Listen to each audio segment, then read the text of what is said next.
or log on to listen to board meetings live. So please make sure to speak clearly into the microphones so that people listening online can hear. Presenters and any people testifying, please state clearly your name and position before starting. This meeting is called to order as of 12:16 p.m. Do we have any public testimony on our agenda items today? Yes, Chair. We have Debbie Anderson.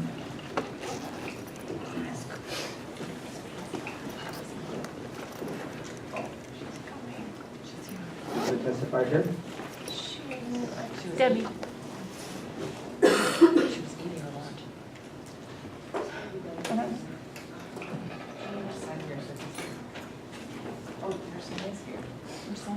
I think she just went to the restroom. Call the next person. The testifier does not appear to be in the room at the moment. All right, well, we'll have another opportunity later in the agenda. At this time, we will look to the meeting binders. The minutes of our February 16, 2016 Finance and Infrastructure Committee meeting are before you. Chair will entertain a motion to adopt or entertain any revisions that the committee may like to offer. Thank you. Thank you. Moved by Brian, seconded by Lance to approve our minutes of February 16, 2016. All in favor, please say aye. Thank you. We'll move on to discussion items now. We have a presentation of, before us, starting with the presentation of the update of the Department of Education's heat abatement program, including the progress made since this committee's last meeting, and the department's plan to reach the governor's initiative to cool 1,000 classrooms by the end of the calendar year. Welcome Dan, Assistant Superintendent of the Office of School Facilities and Support Services. Thank you, Chair, Committee. Thanks for the opportunity again to update you on the progress since last month. We do have a lot to, we've been very busy this last month. I'd like to start off just by acknowledging, I asked one of our folks from our facilities maintenance branch to come in. I've got Bill Gephardt. We've been talking about some of the immediate measures that we took starting last about 5 months ago. Bill and his team from facilities maintenance branch on any given weekend have had about 26 people out working on painting reflective coatings on portable buildings. And we finished that out. We basically have covered all the portables that were in need of that. And in the past 5 months, they've managed to cover around 368 portables. So again, it's just a number sometimes, but Bill and his team have done some incredible work to get us that far. In addition to installing fans in a lot of those portables, around 138 portables were also outfitted with fans. So again, I just wanted to bring Bill in and get the on. Just to update, and I'll obviously try and cover as much as I can, but more than willing to answer some questions at the end. Big picture, obviously we've stopped the painting of those, and we're basically into a full-scale production given the governor's direction. We at the same time have been running in parallel with, we already had projects for Campbell at Lima, Kaimiloa, Honolulu, Nimitz, Mokulele, and Pearl Harbor Kai. Those projects, we have actually held some of those back just so we could bundle some of those projects to find some efficiencies when it came to actual execution. But again, those are all still in progress. Now with the direction given from the governor, and then obviously we've been working closely with the ledge to try and get our funding. I'll step you through a little bit of what we've done so far. We brought 6 consultant teams on, and they've completed their assessment at all 32 schools that we briefed you on last month. They came into a meeting last week, and we sat down with all of them, and they completed their initial analysis. They briefed us on their game plans by school, by classroom. And we sent them back at that time to kind of do a rebalance, because as you can imagine, you send 6 teams out. You've got some that went with a very conservative approach, trying to do as much passive cooling as possible. Some came in with a very, very aggressive, just AC everything kind of approach. So we sent them back out. They will be coming back to us within the next week to get an update so we can go forward with those plans. Based on this initial analysis, we're breaking this up kind of into two different areas to make sure that we attain our 1,000. One is basically PVAC for portable classrooms. So we're going to run that in one line. And then heat abatement measures for each of those 32 schools, like we talked about, again, with each of their plans. That'll include PVAC in some. It may include split AC, and obviously some of the passive measures that we're undertaking. Again, the whole idea of this is that we make sure that we do not increase our electrical usage with the addition of all of these air conditioners. Hence our bent towards PVAC at this time. I should say the procurement process has begun, so this is where it gets a little difficult for us because we do, my inbox is oftentimes filled with people that want to explain what their product is in some of those areas, but again, we're trying to be very, very careful on how we're interacting and what exactly we can say to different contractors. Our contractors pre-qualifying process has started, and we've got over 500 contractors that have already started their pre-qualification process, which again is a large part of the industry, and obviously there's a lot of interest in the industry to help us get to this. Tomorrow we're sending out an RFI for air conditioning, roof coatings, and ceiling fans. All that's starting this week, and our first project will be submitted for bid on Friday. Other projects will begin bid in April. Those are some of the projects that we already had funding for that we can actually go out for bid because we have the funding for. Critical deadlines. This is where we've been obviously engaged with the ledge in the governor's office. There was an article in the paper this morning, again, that just highlighted the differences in timing of the money. Us getting the financing of the money, the revenue as quickly as possible, will certainly help us. We were originally shooting for hopefully April 1st, so we can actually go out to bid by April 1st, allowing us, if we could use that timeline to get the bids completed by April 29th, by May 13th, bids awarded, and by May 16th, notification sent to contractors to collect materials. That starts the longest pole in the tent, if you will. Our biggest issue and our biggest concern right now is the ability to get the quantity of air conditioning units on island in order for us to be able to install them by the end of the year. So that's why the timing of the money is very important to us. And that will allow us a June construction begins on campuses. Now, the longer we have to delay that, we would optimally like to be able to install these during the summer months. But as you can imagine, we're going to be into school starting and towards the end of the school year when we're trying to install, again, these 1,000 classrooms with AC. But that, again, that's a key factor for us.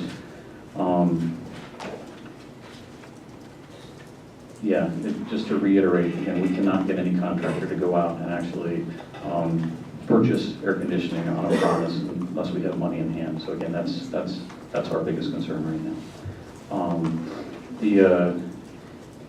And I'll reiterate a little bit too, just again, a week delay could potentially be more exponential on the other end, just as far as the delays, like I talked about with trying to get into school availability, and to conduct the construction part of that project.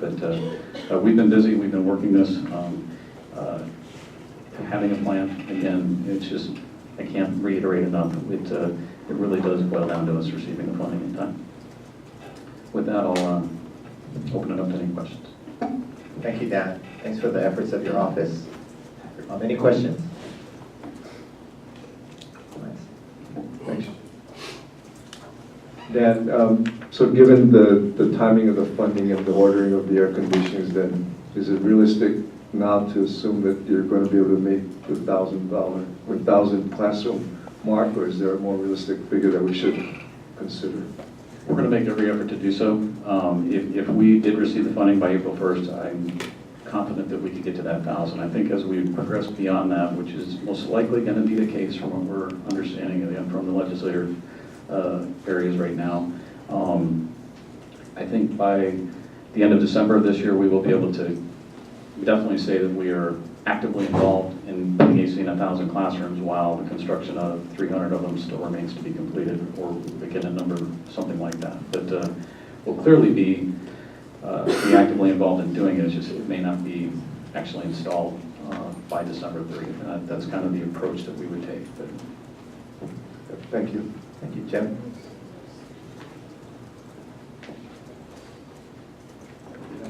Thank you, Chair. My questions are related especially to the legislature generally, but the House Finance Chair specifically.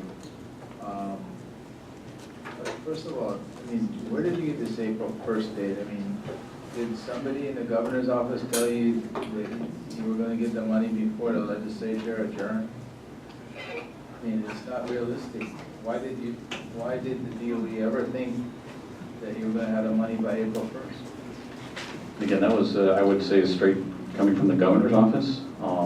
When he, again, came out with his, he has since produced 2 governor's messages to the legislators trying to get them to push this up. But again, as the article this morning explains, we're in this system where it was not an emergency appropriation, which puts us in a different status as far as getting the funding. So emergency appropriation can be done before adjournment, but the rest is going to be done on adjournment, which is end of April. I mean, that's known. I mean, I don't know. I don't want to, rub it in, but I mean, but which leads me to the next question, which is House Finance Chair. What I read in the paper a few weeks ago said, question whether the DOE could do 1,000 classrooms and wanted to see a plan for that. So is this the plan that was given to the House Finance Chair? And if so, did you get feedback that it's acceptable? we did, and I would say we got positive feedback on both to proceed. But again, we had then had the discussion as to the timing. And well, it's going to be, you got to put May 1. I mean, anybody knows that. Sorry, but anybody does know that.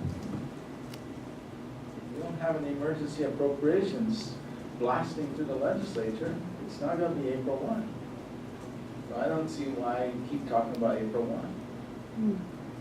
And we can continue to slide our scale again to the right as this progresses. But our initial understanding was that we would receive the funding early. But okay, thank you. Any other questions for Dan? Oh, yes, Don. I just want to state for the record, Chair, the appreciation that you have for the hard work of the troops and buddy on the back. When you say 26 people in the field, is that 26 our guys and gals, or is that contractors? no, sir, it's our internal facilities maintenance branch. So in that branch, again, we have upwards of 300 to 400 people. But again, we gave them the opportunity to work on the weekends.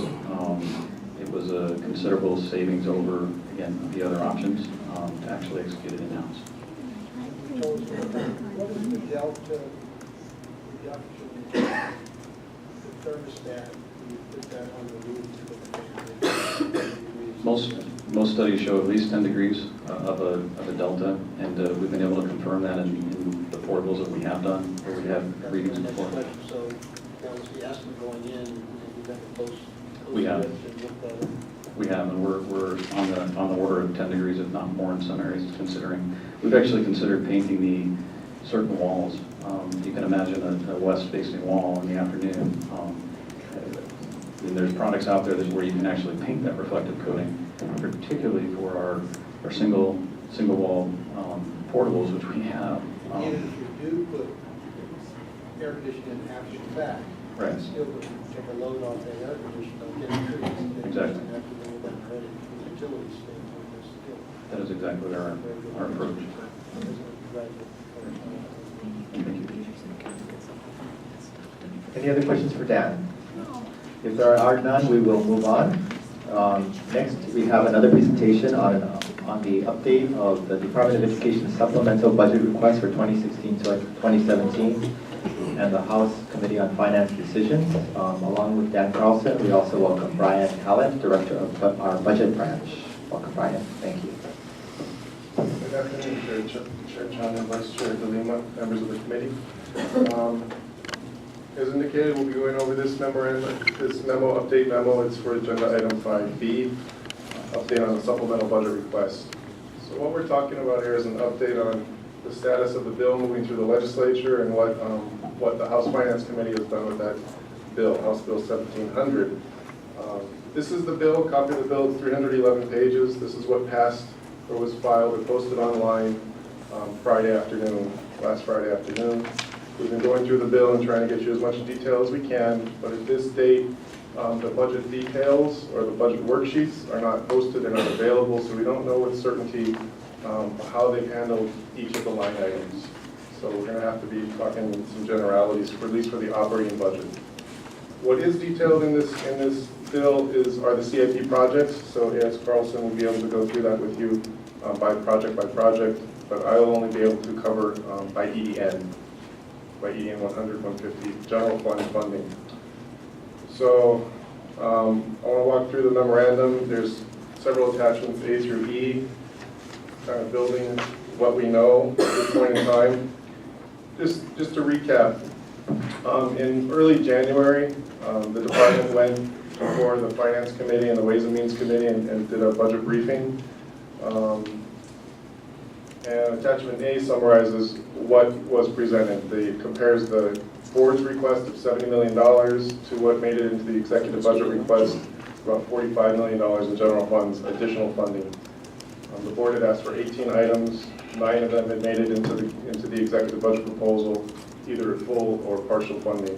And you'll see that summary is attachment A, just to reorient what it is that's being sought in what was originally introduced as House Bill 1700 and now is in the form of House Bill 1700 HD1. So the bill, of course, was referred to Finance. One session started January 25th, and on March 9th, that's when they had their decision-making. The committee had decision-making on the bill.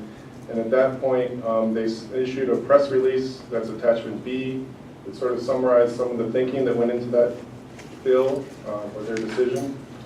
Kind of high level, talking about efficiency, continuing on fiscally conservative framework, and it included 4 highlights. You'll see that as I'll jump to attachment B. 4 highlights for specific line items that were actually funded in their draft of the budget. For us, that's $2 million for work comp, $6.9 million for student transportation, $5.2 million for utilities, and $500,000 for teacher bonuses. So the first and last item, the $2 million for workers' comp and the bonuses for teacher staff, those are items that were requested by the board but hadn't made it into the executive budget. So that's very positive. The other 2 items, the transportation and utilities, those were at the levels that were requested by the department, including the $5.2 million for utilities because there was a reprojection. Originally, we had asked for 10.8, the board had approved that. The governor had asked for 9, and over the course of the session, there was an update on the projection to 5.2, and that's what made it into the House draft. So that's all very positive news.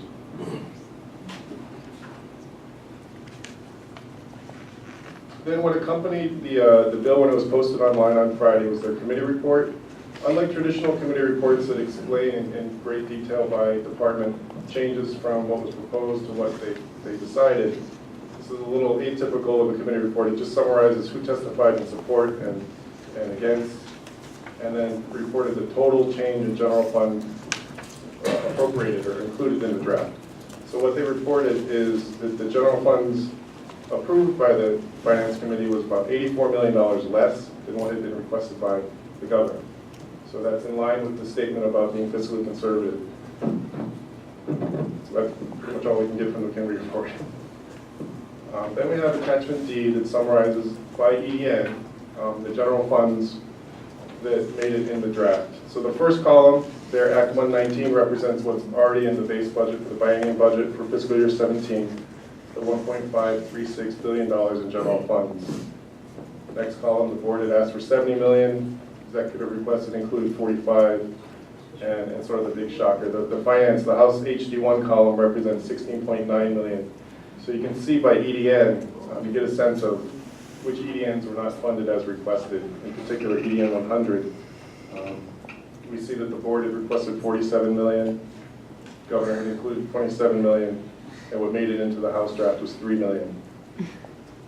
We don't have the worksheets to confirm what was not funded, but I think in that one it's fairly transparent. We know that 2 million of that is work comp. We know 500,000 of that is the hard to staff. We can tell that much from the press release. So to get a little bit better sense of, give you folks a little better sense of what may or may not have been in it, we made this attachment E that lays out, again, board's request, the governor's request, and then what made it into the HD1 in total, so you can get a sense that of what was asked for in 8100 for WSF, it does not look like that made it into HD1.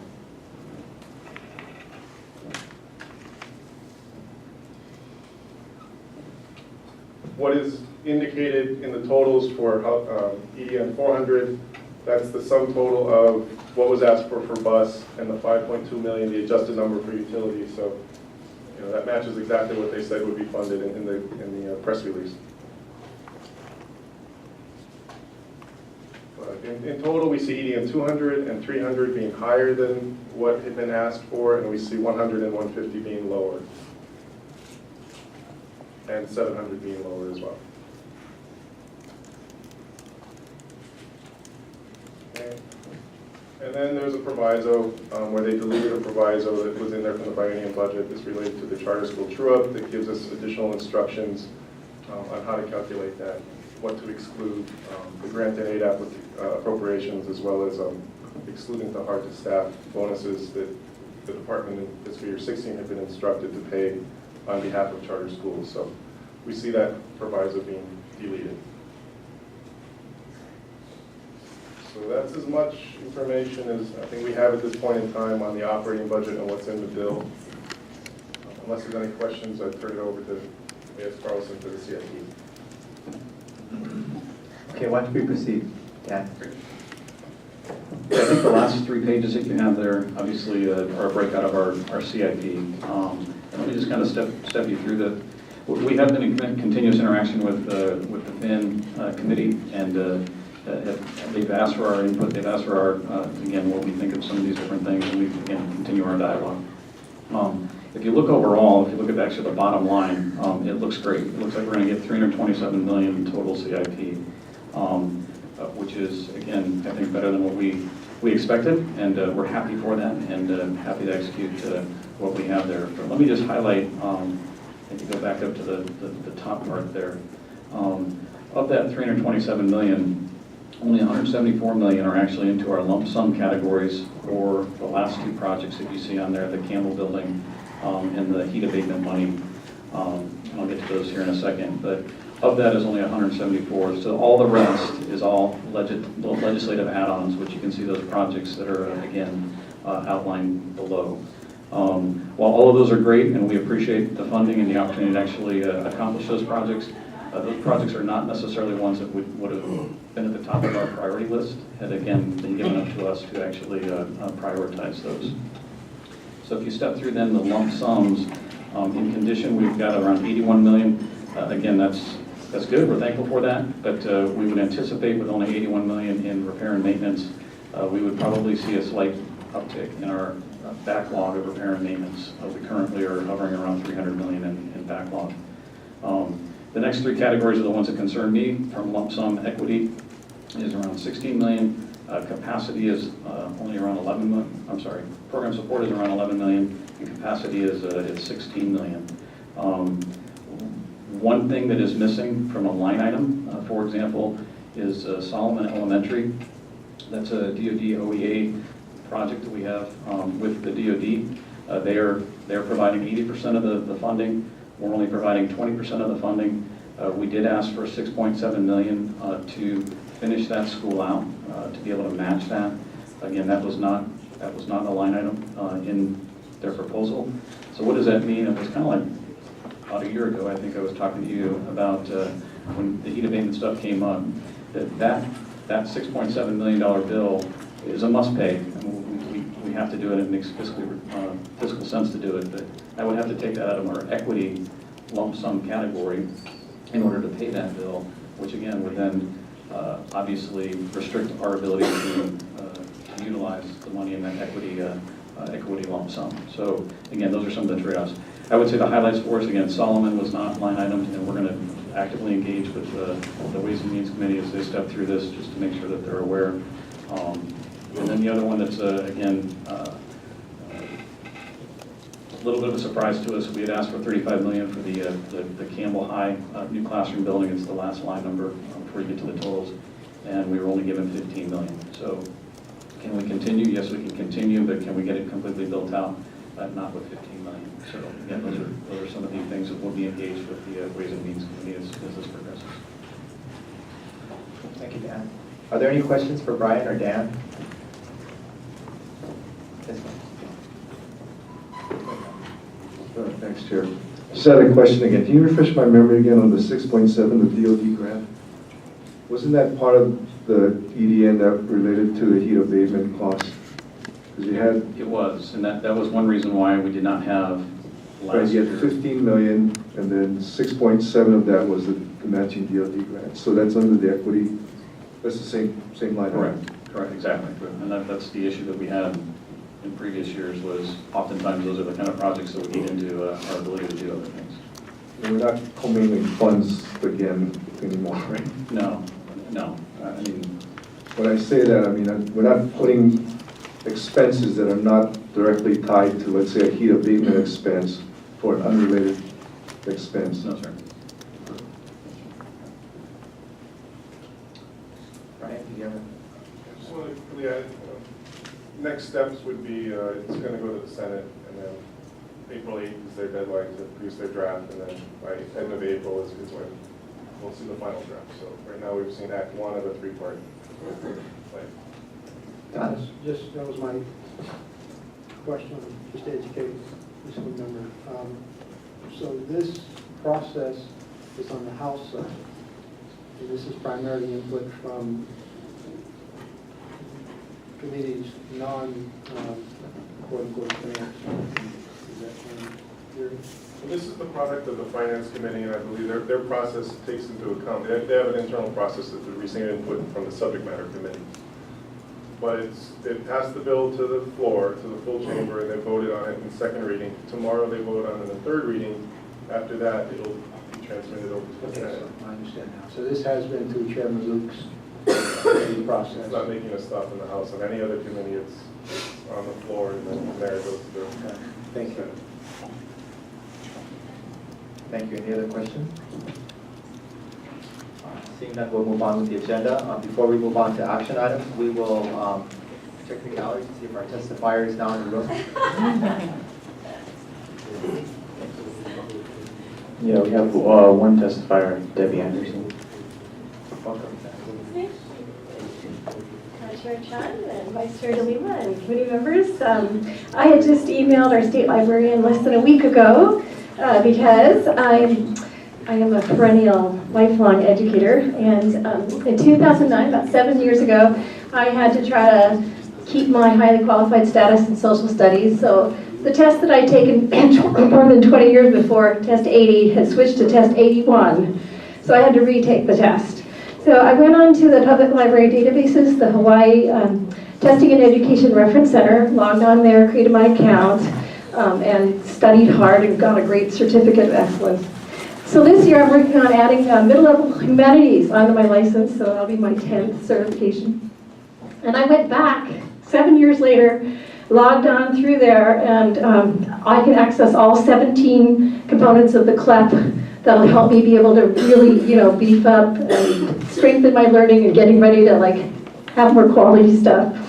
As the co-chair of the senior project for the state of Hawaii, one of the things that we really try to do is promote for students to be using and accessing materials from the public library. So as a school librarian, I am teaching them how to use EBSCO. I'm teaching them what a database is and how to take advantage of it. So we want them to go practice taking the AP exam or and so this wonderful resources, I just had to email Ms. Aldrich, and she mentioned that I have the minutes today that you just approved, talking about the February 16 minutes that she had been talking about.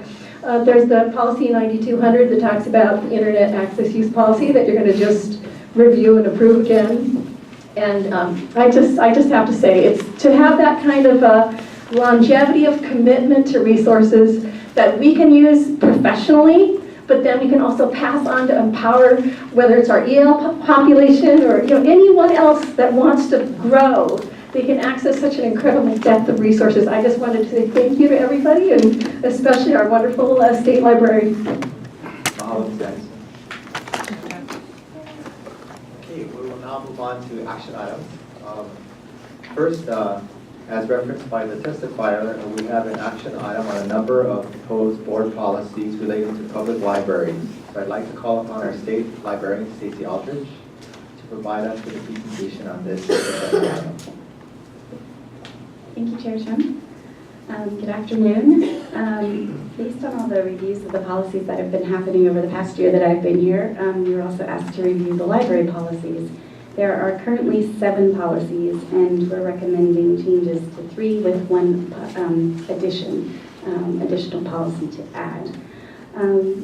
In your packet of information, we have included information with the new revisions to our collection development policy, our internet acceptable use policy, renumbering the access to systems policy, and language for wireless security disclaimer and use, which I'll review. In looking at our collection development policy,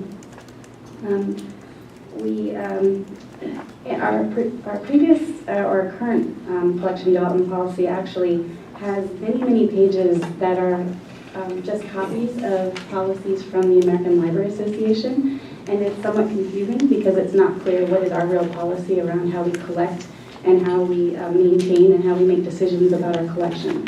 So the language that we are offering in the policy makes it very clear about what our general criteria is for selecting materials, also the content criteria for those selections, and then it also adds additional language about electronic formats, which did not exist in our previous collection development policy. All of the documents that were referred to in our current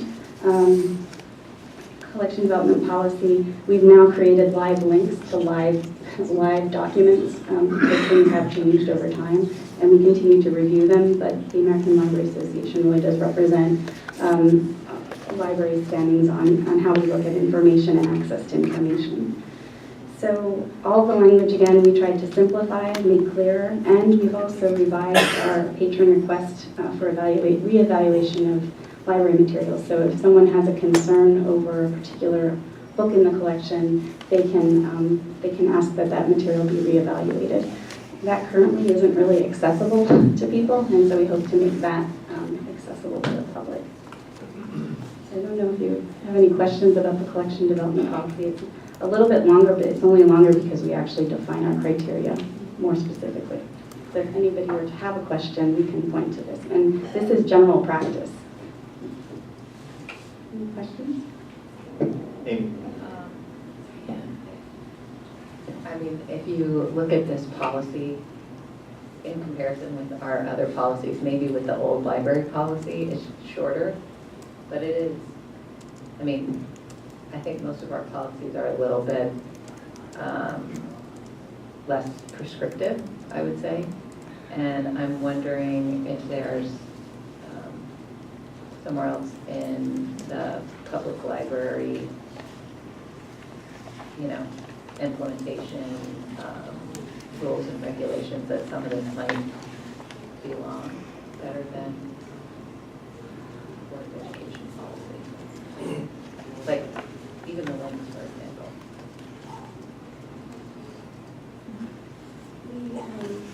We are currently looking at our administrative rules, and then we also have guidelines and policies that are internal to what we do. When you look at standard general collection development policies across libraries, they tend to have these kinds of things in them. It's just the basic, this is what we believe and this is what we do and how we make decisions. Especially around the criteria of what it is and how we select. It's good for people to know how we're making our selections.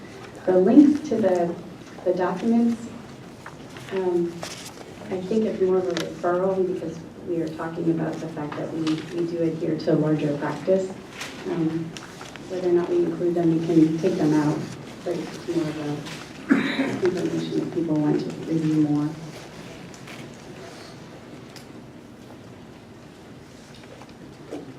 Amy, do you have a follow-up? specifically that you think that we should decide the links, but feels too prescriptive?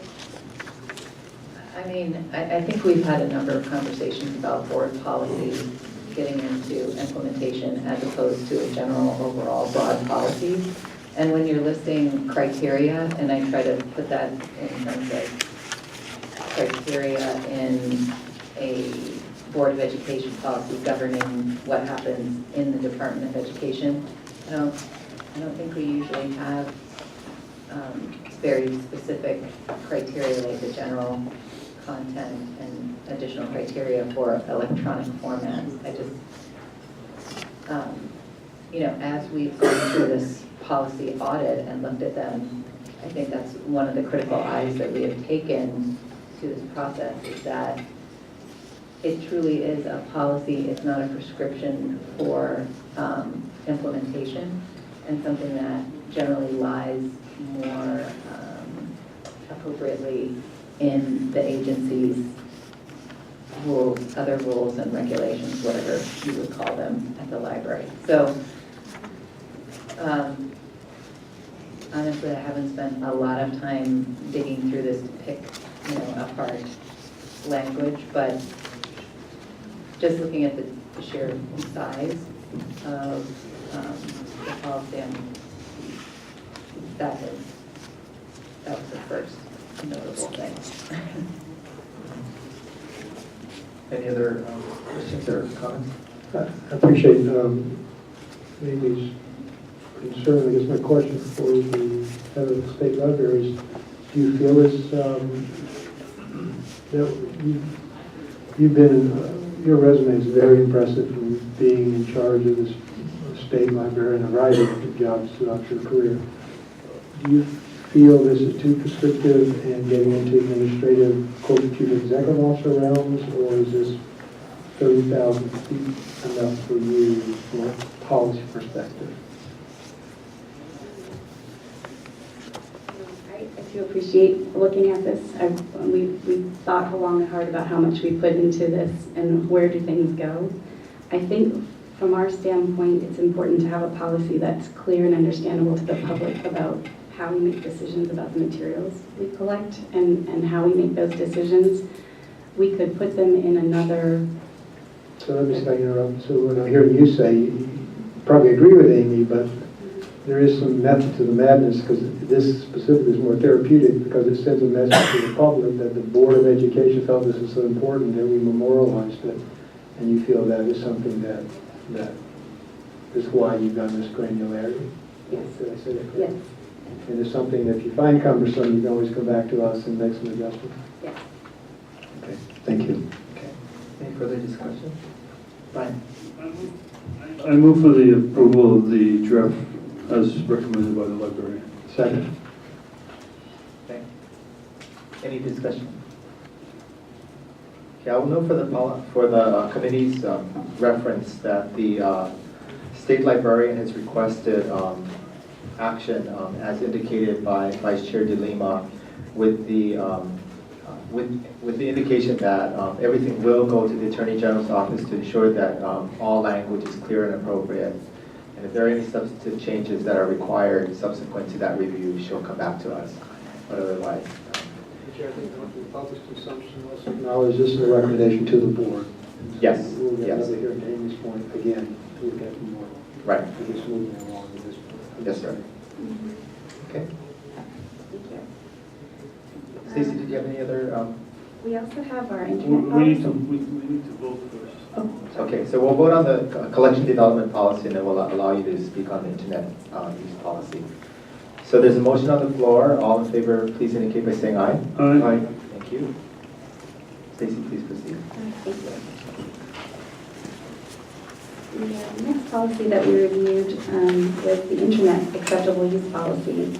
And again, we wanted to create clarity in the language and to also make sure that patrons were aware of issues around privacy and confidentiality and using our connectivity in the library. We do our best to protect our users, but it's not 100%. So when people are using public access, we want them to be aware of what the challenges are. So we've added language that relates to that specifically. We have, again, tightened the language regarding the roles of the library, the responsibilities of the library in providing connectivity.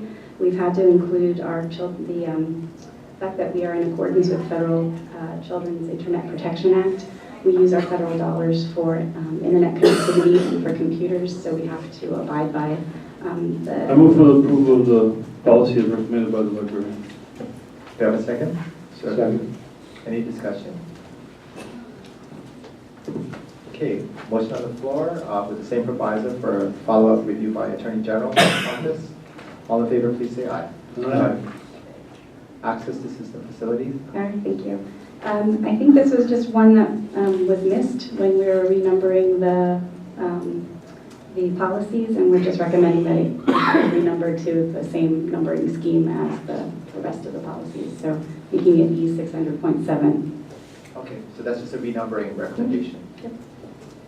I so move. Thank you. Second. Okay, moved and seconded to renumber policy 9020 as explained by the state librarian. All in favor, please say aye. Aye. And one last new policy, wireless security disclaimer and use. Yes. So we had over 300,000 uses of our wireless connectivity within the library, and we want to make sure too that our patrons are aware of or caution about the use of our network and how safe it is as a public open access point. And so we wanted to make sure that we actually had a policy that relates to our wireless security, and also make sure that people know that even when they're using our wireless connectivity on their own devices, they still need to follow the internet policy that we have in place as well. Thank you. I move for the adoption of the policy as recommended by the librarian. Second. Okay, moved and seconded to adopt the new policy as explained by the state librarian. All in favor, please say aye. Aye. Okay, just as a housekeeping measure, and I'll refer to our executive director on this, there are a few other policies that the state librarian did not have comments on, which are also agendized. I take it that means that the state librarian and her team finds acceptable the work of the board in refining those particular policies, and they would be policies E600 libraries, 600.2 Hawaii State Public Library System budgets, 600.3 Hawaii State Public Library System safe workplace, and 600.4 naming of Hawaii State Public Library facilities. If there's no objections, Chair will entertain a motion to adopt those policies in a single motion. So move. Second. Okay. It's been moved and seconded to adopt the policies as explained. All in favor, please say aye. Aye. Thank you.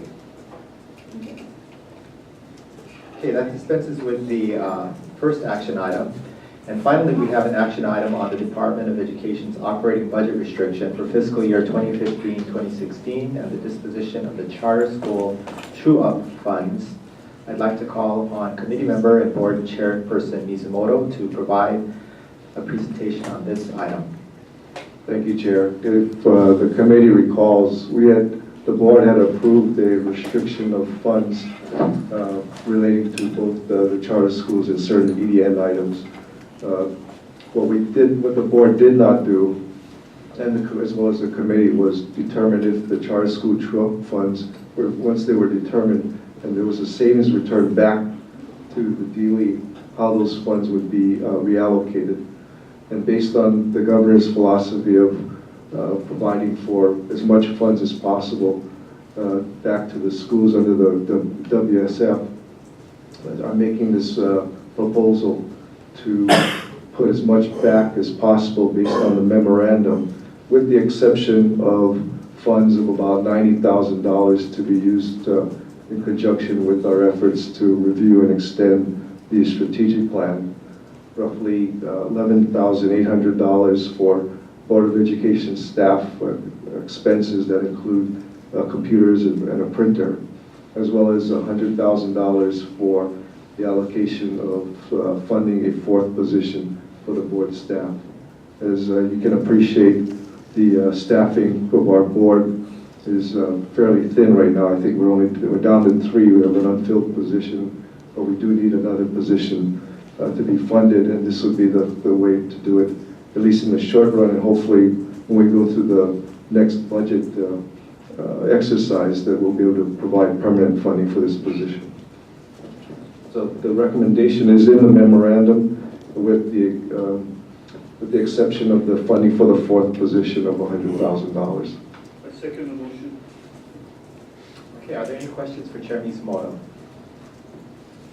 If there are none, we'll look for action on this item. All in favor, please say aye. Aye. Thank you very much.